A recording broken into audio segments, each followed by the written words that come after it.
ओम नमो भगवते वासुदेवाय। एकादश अध्याय। 11 अध्यायर चरित कृष्ण द्वारका उपगत। बंधु बांधव स्तुति घेनी विहार कले यदुमणि। सुत उवाच एमंते निज राज्ये हरि मिलिले शंख नाद करी। से पांच जन्यर शबद हरिला प्रजांक विषाद। से शंख धवल उदर विराजे श्रीकृष्णर कर। अधर रंगे रंग दिशि उच्च शबद सेहु भासी। रकत पद्म कोळे जेने शोभित कल हंस स्वने। सेनाद जेते दूर स्फुरे जन्म मरण भय हरे। सेनाद स्फुरे घन घन शुणी सकल प्रजाजन। धामन्ति परम हरसे श्रीकृष्ण दर्शन लालसे। जय हरि सर्वपूर्ण काम आत्म प्रकाश आत्मा राम। रवि समीपे दीपपन्ति जेसने प्रजाये दियन्ति। विविध उपायन हस्ते मिलिले गोविन्द अग्रते। तार निकटे रुण्ड होई सकले शिरे कर देई। बालक पिता सन्निधाने जेमन्ते मान अपमाने। आनंदे कृष्ण मुख चाहि बोलन्ति गद गद होई। भूनाथ परम कारण नमुतो अभय चरण। शिव बिरंचि आदि देवे नित्य सेवन्ति जाकु लोभे। जे चिन्ते आत्मार कल्याण तो पाद पद्म नारायण। जे काल जगत संहारे से तोर सेवके न पारे। तू आम्भ पिता माता पति सर्वसंपद क्षेम गति। परम गुरु दैवत सुहृद बंधु प्रिय मित्र। तो बिनु आम्भे नहु किछि कृतार्थ हेलु तोते देखी।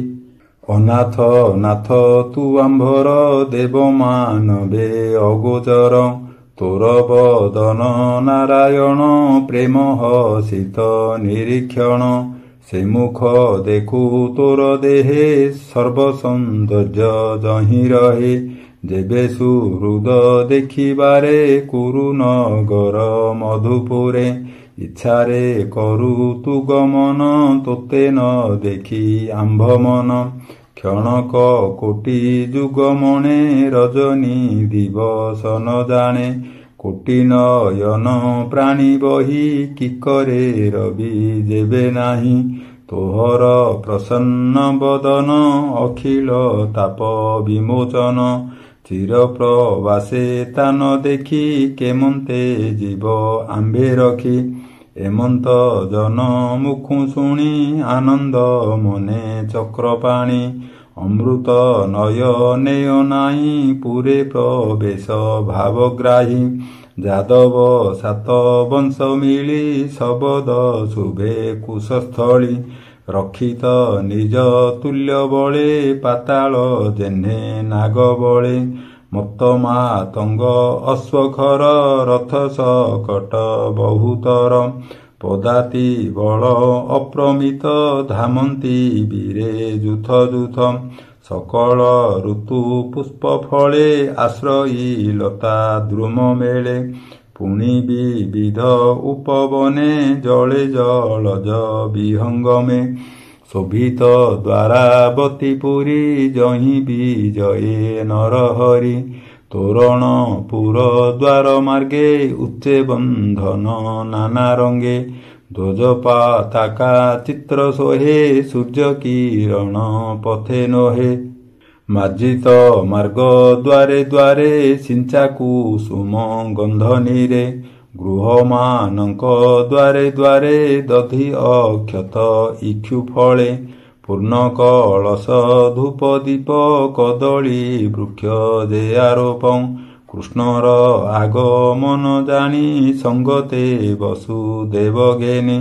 ରାମ ଅକ୍ରୂର ଉଗ୍ରସେନ କୃଷ୍ଣର ଯେତେ କନନ୍ଦନ ହରସେ ଉଛୁଳିଲା ମନ ଉପେକ୍ଷି ଶୟନ ଭୋଜନ ଉତ୍ତମ ହସ୍ତି ସଜ କରି ମଙ୍ଗଳ ଦ୍ରବ୍ୟ ହସ୍ତେ ଧରି ମଙ୍ଗଳ ବେଦନାଦ ସ୍ୱରେ ଅଗ୍ରେ ଚଳିଲେ ବିପ୍ରବରେ ଶଙ୍ଖ ମହୁରୀ ଭେରି ତୁରି ଯେ ବାଦ୍ୟେ ମଙ୍ଗଳ ଉଚ୍ଚାରି ଏମନ୍ତେ ପୁର ଜନପଥେ ଆନନ୍ଦେ ମିଳିଲେ ସମସ୍ତେ ଶତ ସହସ୍ର ବାରାଙ୍ଗନା ଯେ ରୂପେ ଜଗତ ମୋହନା କୁଣ୍ଡଳ ଲୋଳିତ ଶ୍ରବଣେ ଲୋଚନ ପୁରୀତ ଅଞ୍ଜନେ ଅଳକା ତିଳକ କୁସୁମ ଦେବମାନବେ ମନୋରମ ନଟ ନର୍ତ୍ତକ ବନ୍ଦୀ ସୁତେ ଅଗ୍ରେ ଚଳନ୍ତି ଯୁଥେ ଯୁଥେ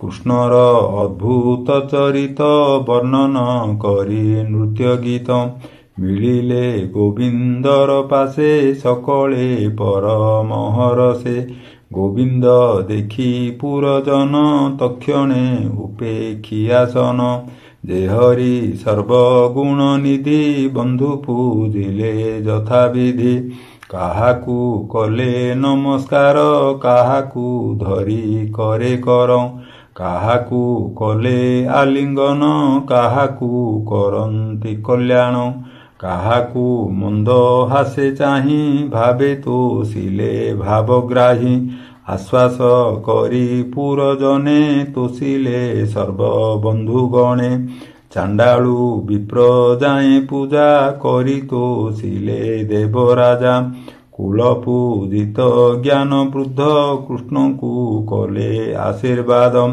ପୁରେ ପ୍ରବେଶ ଜନାର୍ଦ୍ଦନ ସଙ୍ଗତେ ଯାନ୍ତି ବନ୍ଦୀଗଣ ପଥେ ଗମନ୍ତେ ଭଗବାନ ଦ୍ୱାରକାପୁର ବଧୂଜନ ତକ୍ଷଣେ ଲାଜ ଦୂର କରି ଆରୋହୀ ଅଟ୍ଟାଳିକା ଚେରି ଦେଖିଣ କୃଷ୍ଣର ବଦନ ହରସ ଯେତେ ନାରୀଗଣ ଯଦ୍ୟପି ନିତ୍ୟେ ନିତ୍ୟେ ପୁରେ କୃଷ୍ଣ ବଦନ ନିରନ୍ତରେ ଦେଖି ତୃପତି ନୋହେ ମନେ ଅମରେ ଯେନେ ସୁଧାପାନେ ମୋହନ ମୂର୍ତ୍ତି ଯେ ପ୍ରତ୍ୟକ୍ଷେ ଲକ୍ଷ୍ମୀ ନିବାସ ଯାର ବକ୍ଷେ ସୌନ୍ଦର୍ଯ୍ୟ ସୁଧା ଯାର ଗାତ୍ର ପ୍ରାଣୀ ଲୋଚନ ପାନ ପାତ୍ର ଯାହାର ଚାରି ଭୁଜ ତଳେ ବାସବ ଆଦି ଦିଗପାଳେ ଯାହାର ଅଭୟ ଚରଣ ଭକତ ଜନଙ୍କ ଶରଣ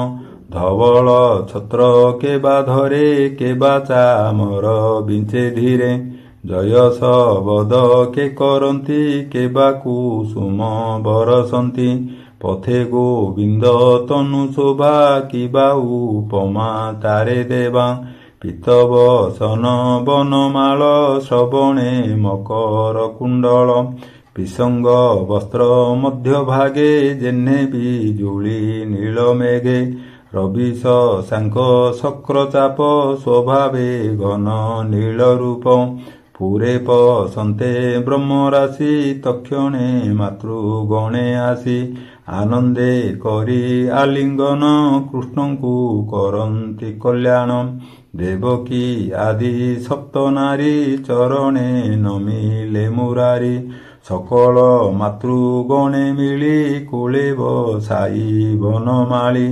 ଅତ୍ୟନ୍ତ ପୁତ୍ର ସ୍ନେହ ଭରେ କ୍ଷୀର ସ୍ରବଇ ପୟୋଧରେ ଅତି ଆନନ୍ଦେ ଅଶ୍ରୁ ଜଳେ ସିଞ୍ଚନ୍ତି କୃଷ୍ଣଙ୍କ ଉପରେ ମାତୃଗଣଙ୍କ ସଙ୍ଗୁ ହରି ନିଜ ଭୁବନେ ବିଜେ କରି 16,000 ପତ୍ନୀଙ୍କର ବିରାଜେ ରତ୍ନମୟପୁର ସକଳ କାମ ପୂର୍ଣ୍ଣ ଧାମ ଯହିଁ ବିଜୟେ ପୂର୍ଣ୍ଣ କାମ ମାୟାର ବଳେ ବନମାଳି ପତ୍ନୀ ଭୁବନେ ବେଗେ ମିଳି ଅଷ୍ଟ ଅଧିକ ପାଟରାଣୀ 16,000 ପରିମାଣି ପଶିଲେ ଏତେ ରୂପ ହୋଇ ହାସ୍ୟ କଟାକ୍ଷେ ମନ ମୋହି ଭବନେ ଦେଖି ନିଜ ପତି ସମ୍ଭ୍ରମେ ସକଳ ଯୁବତୀ ଦୁରୁ ଗୋବିନ୍ଦ ମୁଖ ଦେଖି ଉଠିଲେ ଆସନ ଉପେକ୍ଷି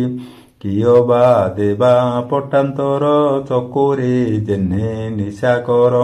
ତକ୍ଷଣେ ହରି ରୂପ ଦେଖି ନିର୍ମଳ କରିବେନି ଆଖି।